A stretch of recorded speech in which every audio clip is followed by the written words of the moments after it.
Vamos a cambiar. Vamos a hablar con el doctor Carlos Zanardi. Bienvenido. ¿Cómo estás, Diego? Buenas noches. Bien, gracias por la invitación. Gracias. Hablamos muchas veces de traumatismos Sí. y uno de los más severos, a los que más miedo se le tiene, es un traumatismo de cráneo y bueno, la repercusión que eso tiene en lo que es columna vertebral, ¿no? Sí. Contame un poco en qué situaciones se da esto y bueno, qué consecuencias tiene esto. Sí, el politraumatismo, que sería el traumatismo de varias zonas del cuerpo, que implica el traumatismo de cráneo y el traumatismo raquimedular, que sería el traumatismo de la columna o de cualquiera de sus partes, tiene unas consecuencias bastante importantes, ya que, por ejemplo, el traumatismo grave de cráneo, que es cuando una persona tiene un golpe en la cabeza y producto de ello queda inconsciente, tiene una mortalidad que oscila al 50%, es un montón. 1 de cada 2 pacientes con trauma grave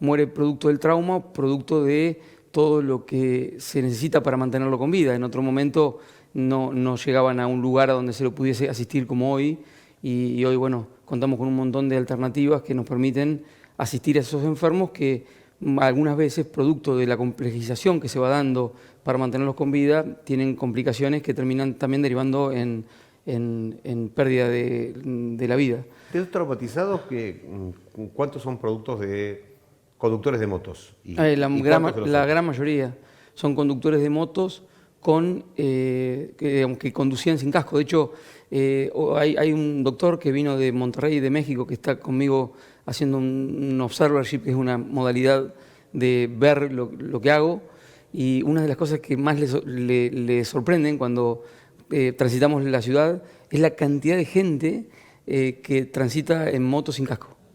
No sé, uno de los comentarios que él me hizo... Es una curiosidad, inclusive para las ciudades grandes de Argentina, porque exactamente. No es una costumbre tan arraigada en Capital Federal, por Exacto. ejemplo, como lo es acá Sí. en el interior de la provincia, y sobre todo cuando vas avanzando a ciudades más chicas, menos Sí. el uso de casco. Y decime, ¿cuánto te protege un casco, aunque sea de los baratos? Porque no estamos hablando de cascos que hoy en día, con la economía que tenemos, se vuelven prohibitivos, Sí. de un casco profesional para carrera. Digo, ¿un casco de los baratos te protege algo también? Sí, hay una homologación, viste como las sillas de los chicos cuando van en el auto, hay normas que deben cumplir los cascos para ser considerados buenos, como decís vos. Yo creo que, respondiendo a tu pregunta, la conducta de la persona que se pone un casco al subir una moto es distinta que el que no se la pone, el que no se pone el casco, ¿sí? No sé si soy claro.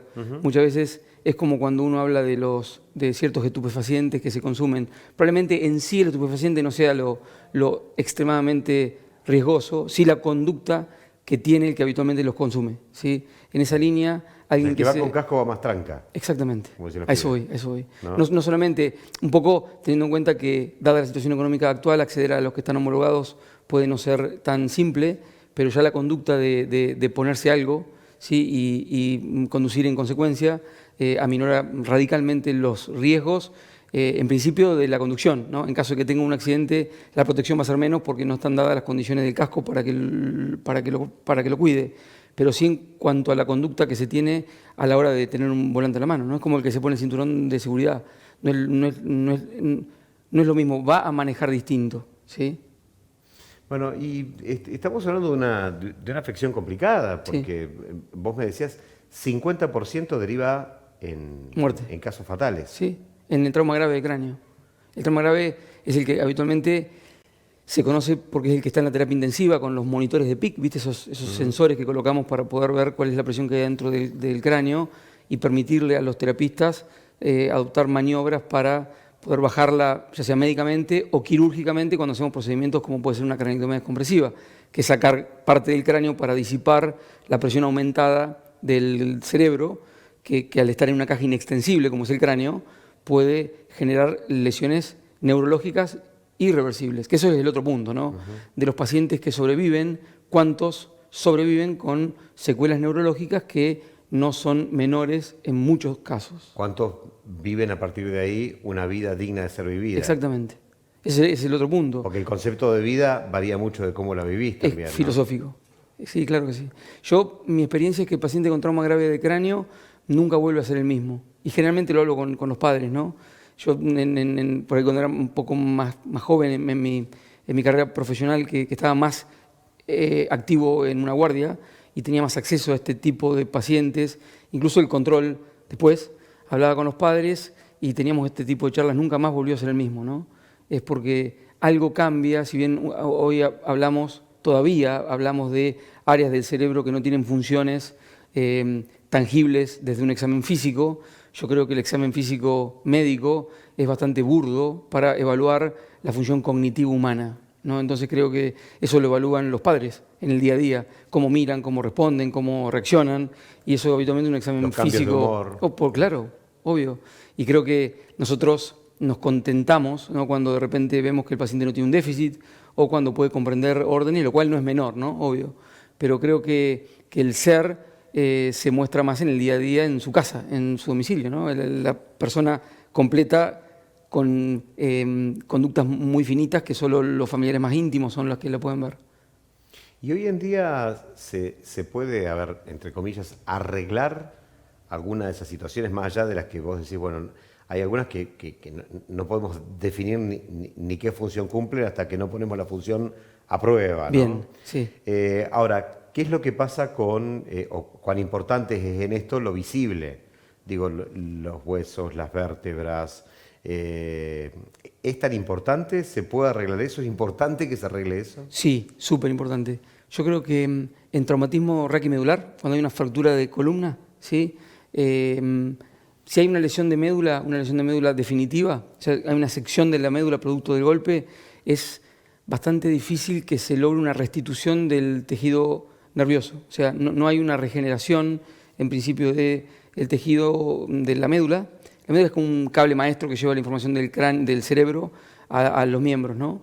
Y cuando la médula se corta, diría casi imposible. Digo casi porque yo fui modificando mi manera de dirigirme incluso a los pacientes y a las familias cuando hablo de esto, ya que he visto en principio situaciones donde científicamente uno podría decir que esto iba a ser irreversible, y he visto recuperaciones, ¿sí?, a través de la rehabilitación. Por lo tanto, si bien hablo desde la ciencia, porque obviamente tengo que ser muy profesional en ese sentido, también siempre dejo una puerta abierta a que exista un estímulo por parte del paciente, habitualmente de la mano de la rehabilitación, que le permitan lograr, si no es la función que tenían, algo bastante parecido a través de, a veces, cambios de la manera de verlo, ¿sí? Estamos hablando de una función tan compleja, de lo que vos decís, un cable tan complejo, sí, que hoy en día la ciencia ha dicho, bueno, es más fácil, antes que tratar de reconectar ese cable,